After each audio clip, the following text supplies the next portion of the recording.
নমস্কার, আজকে আপনাদের সাথে শেয়ার করব রাতের ডিনারে রুটির সাথে খাওয়ার জন্য একটা সবজির রেসিপি। একটু অন্যরকম স্বাদের এই আলু বেগুনের সবজি রাতের ডিনারে একদিন বানিয়ে দেখতে পারেন।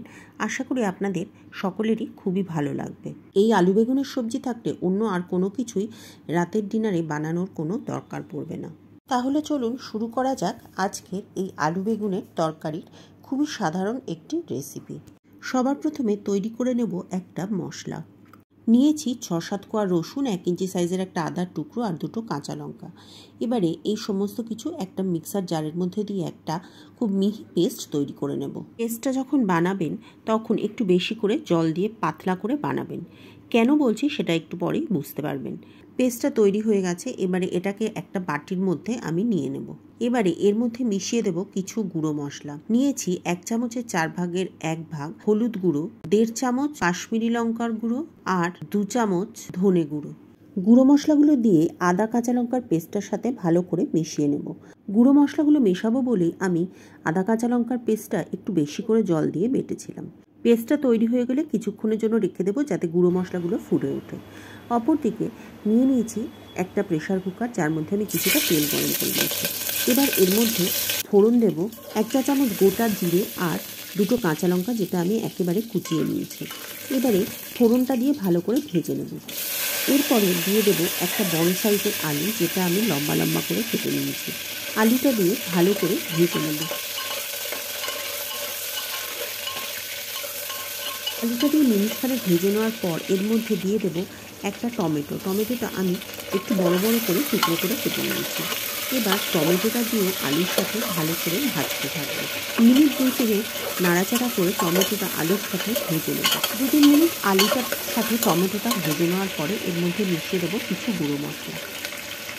নিয়েছি 1 চা চামচ ধনে গুঁড়ো, 1 চামচের 4 ভাগের 1 ভাগ হলুদ গুঁড়ো, সামান্য একটু লঙ্কা গুঁড়ো, আমি এটা ঝাল লঙ্কার গুঁড়ো দিয়েছি।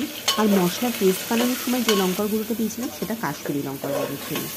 যদি ঝাল বেশি খাওয়ার অভ্যেস থাকে তাহলে দুটোই ঝাল লঙ্কার গুঁড়ো দিতে পারেন, আর যদি ঝাল খাওয়ার অভ্যেস না থাকে তাহলে দুটোই কাশ্মীরি লঙ্কার গুঁড়ো দিয়ে বানাবেন। গুঁড়ো মশলাগুলো দিয়ে টমেটো আর আলুর সাথে ভালো করে ভেজে নিতে হবে। মিনিটখানেক ভেজে নেওয়ার পর এর মধ্যে আমি দিয়ে দেবো কেটে রাখা বেগুন। আমি এখানে 3টে বেগুন নিয়েছি। বেগুনগুলো ছোট সাইজের ছিল, তাই আমি 3টে বেগুন নিয়েছি।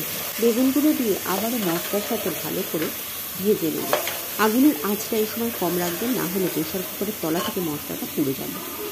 মিনিট 2 বেগুনটা ভেজে নেওয়ার পরে এবারে মশলার যে পেস্টটা বানিয়ে রেখেছিলাম সেইটা এর মধ্যে দিয়ে দেবো।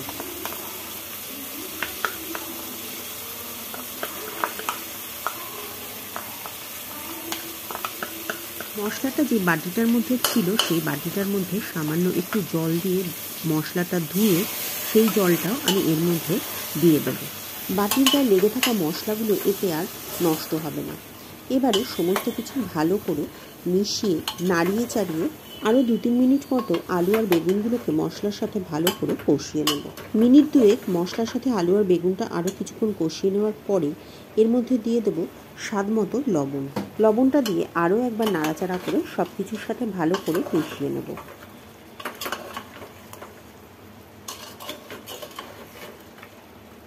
সমস্ত কিছু মেশানো হয়ে গেলে এর মধ্যে দিয়ে দেব সামান্য একটু জল। জলটা আপনি ততটাই দেবেন যতটা আপনি এর গ্রেভিটা রাখতে চাইছেন। এবারে প্রেসার কুকারের ঢাকনাটা বন্ধ করে একটা সিটি দিয়ে নেব। একটার বেশি সিটি দেওয়ার কোনো প্রয়োজন পড়বে না, তা না হলে বেগুনগুলো একেবারে গলে যাবে। একটা সিটি দিয়ে কিছুক্ষণ এটাকে রেখে দেবো যতক্ষণ না পর্যন্ত ভেতরের ভেপারটা বেরিয়ে যাচ্ছে। প্রেসারটা সম্পূর্ণ ঠান্ডা হয়ে গেলে তরকারিটা বার করে নেব। দেখুন তরকারিটা কত সুন্দরভাবে তৈরি হয়ে গেছে। আলু আর বেগুনগুলো খুব ভালোভাবে সিদ্ধ হয়ে গেছে। এবারে তরকারিটা সার্ভ করে নেব। চটজলদি তৈরি হওয়া আলু বেগুনের এই রেসিপিটি আপনাদের কেমন লেগেছে কমেন্ট করে অবশ্যই জানাবেন। যদি ভালো লাগে তাহলে একটা লাইক করে শেয়ার করে দেবেন। আর যদি চ্যানেলে নতুন ভিজিটার হন তাহলে চ্যানেলটি সাবস্ক্রাইব করে পাশে থাকা বেল বাটনটি ক্লিক করে দেবেন, যাতে সমস্ত ভিডিওর নোটিফিকেশন আপনার কাছে পৌঁছে যেতে পারে। তাহলে আজ এ পর্যন্তই। পরের দিন আবার দেখা হবে নতুন কোনো রেসিপি নিয়ে নতুন কোনো ভিডিওতে।